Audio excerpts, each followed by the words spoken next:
મુખ્યમંત્રીને અવારનવાર પત્રો તો લખાય છે, પણ હવે પત્ર ઈમેલ દ્વારા પણ મોકલવામાં આવે છે અને બોલે છે ભ્રષ્ટાચાર. એની સાથે સાથે એવા જ આ સૂત્ર સાથે વિડીયો અને ફોટોગ્રાફી પણ મોકલવામાં આવે છે. પણ હવે જોવાનું એ રહ્યું કે મૃદુ અને મક્કમ મુખ્યમંત્રી સુધી આ ઈમેલ છે તે કેટલા સમય સુધીમાં પહોંચે છે. જો કે ઈમેલ તો આમ તો તાત્કાલિક જ પહોંચી જાય છે, પણ મુખ્યમંત્રી સુધી ક્યારે પહોંચે છે અને મુખ્યમંત્રી તેનું શું સોલ્યુશન લાવે છે?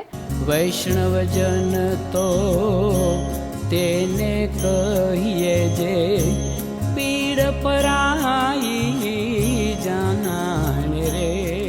નમસ્કાર, નવજીવન ન્યૂઝ સાથે હું છું અમીષા. જે રીતે ઘેડ વિસ્તારમાં નાની નાની નદીઓ મળે છે અને આ નદીઓના જે ઝાડી ઝાકરા છે તેને સાફ કરવા માટે સરકાર દ્વારા 139 કરોડનું જે બજેટ ફાળવવામાં આવ્યું હતું, પરંતુ આ 139 કરોડના બજેટમાંથી ભારતીય જનતા પાર્ટીની સરકાર દ્વારા જે રેશિયો છે તે 40% કમિશન અને 60% કામ, પણ હવે તો 96% કમિશન સાથે કામ કરતી હોય તેવા આરોપ પણ કોંગ્રેસ પાર્ટી દ્વારા લગાવવામાં આવ્યા છે. અને કોંગ્રેસે અવાજ ઉઠાવતા કહ્યું છે કે જે ઘેડ વિસ્તારના પંથકો છે તેમાં જે ઝાડી ઝાકરા બનાવવાના હોય છે તેને સાફ કરવાના હોય છે, સાથે સાથે જે નદીઓના જે આસપાસ જે દિવાલ બનાવવાની હોય છે એ દિવાલ પણ સિમેન્ટના બદલે માટીની બની હોવાના પણ કોંગ્રેસના આરોપ છે. અને તેને લઈને જે કોંગ્રેસ નેતા અને કિસાન સેલના પ્રમુખ પાલ આંબલિયાએ ગુજરાતના મુખ્યમંત્રી ભૂપેન્દ્ર પટેલને પત્ર લખ્યો છે અને આ ઈમેલ દ્વારા પત્ર મોકલ્યો છે અને સાથે સાથે તેમણે 2 વિડીયો પણ મોકલ્યા હોવાની તેમણે વાત કરી છે. અને તેમણે કહ્યું છે કે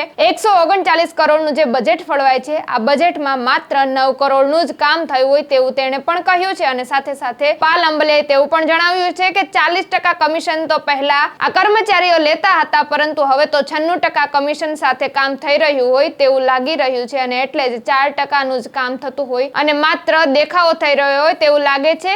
ઝાડી ઝાકરા તો માત્ર કાગળોમાં સાફ થયા હોવાની વાત છે, પરંતુ અહીંના વિસ્તારોમાં તો ખેડૂતોએ જ પોતાની જીસીબી લઈને સાફ કરવું પડે તેવી સ્થિતિ પણ જોવા મળી રહી છે. શું કહે છે પાલ આંબલિયા, પહેલા તેમને પણ સાંભળી લો. આદરણીય મુખ્યમંત્રી શ્રી, મેં આજે આપને ઈમેલના માધ્યમથી એક પત્ર અને હારે 2 વિડીયો મોકલા છે.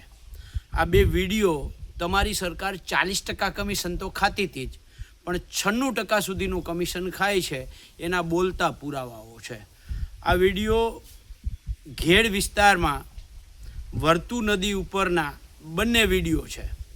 જે બંને વિડીયો જે છે એ તમે ગયા વર્ષે 139 કરોડના કામો જે કર્યા હતા, આ 139 કરોડમાં આ બંને જગ્યાનો સમાવેશ થાય છે.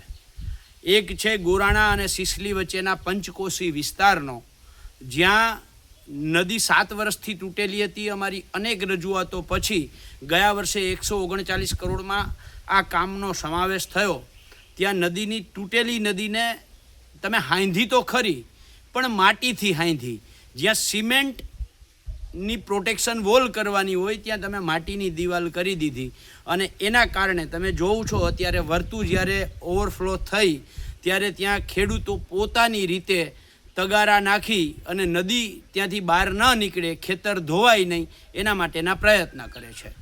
બીજો વિડીયો જે છે એ આ વર્તુ નદીના ઝાડી ઝાખરા સાફ કરવા માટે તમે 139 કરોડમાં એનો પણ સમાવેશ કર્યો હતો. જો ઝાડી ઝાખરા સાફ કર્યા હોત તો આ બીજો વિડીયો જે છે એ રાવલ પાસેના સતીતળ પુલનો છે. આ પુલ તમે જોઈ શકો છો કે આખા પુલની અંદર આ રીતે ઝાડી ઝાખરા ભરાઈ ગયા અને આખો પુલ છે એ બ્લોક થઈ ગયો, ડેમ થઈ ગયો અને એના કારણે નદી ત્યાંથી ઓવરફ્લો થઈ અને ખેડૂતોના ખેતરોમાં ઘૂસી. હવે સવાલ એ છે કે જો તમે ઝાડી ઝાખરા સાફ કર્યા હોત તો આટલા ઝાડી ઝાખરા આવ્યા ક્યાંથી? અને આવ્યા તો એ સાફ કરવાની જવાબદારી સિંચાઈ વિભાગની હતી, એની જગ્યાએ ખેડૂતોએ પોતાના જેસીબી રાખી અને આ સાફ કરે છે. આ બંને વિડીયો તમારા ભ્રષ્ટાચારની ચાડી ખાય છે અને આ રીતે જ તમારા છેલ્લા 30 વર્ષની કામગીરીના કારણે જે ઘેડ 30 વર્ષ પહેલાં માત્ર 25,000 હેક્ટરમાં હતું એ ઘેડને તમે દર વર્ષે આવી જ રીતે ભ્રષ્ટાચારયુક્ત કામગીરી કરી અને 1,25,000 હેક્ટરની અંદર ફેલાવો કરી દીધો. જે નદીઓ દરિયામાં મળે ત્યાં કુદરતી જે દરવાજો ખુલ્લી જાય ધક્કો લાગવાથી અને પાછો દરિયાનું પાણીનો ધક્કો લાગવાથી બંધ થઈ જાય, એ દરવાજા તમે તોડી અને ત્યાં દિવાલો ઊભી કરી છે. જ્યાં ઘેડની અંદર 1 મીટરનો રોડ કરવાની ઘેડ સમિતિ દ્વારા મનાઈ હતી, એ ઘેડ સમિતિનો પહેલાં તો તમે નાશ કર્યો અને 1 મીટરની જગ્યાએ તમે 3-3, 4-4 મીટરના રોડ કર્યા. જે નદીઓની અંદર ઊંડી પોળી કરવાની હોય એની જગ્યાએ તમે નદીઓમાં જ ચેક ડેમો ઊભા કર્યા જમીનની સપાટી બરાબર. એના કારણે આખી નદી બ્લોક થઈ અને નદી બહાર નીકળી અને ઘેડ આખું પાણીમાં ડૂબ થયું.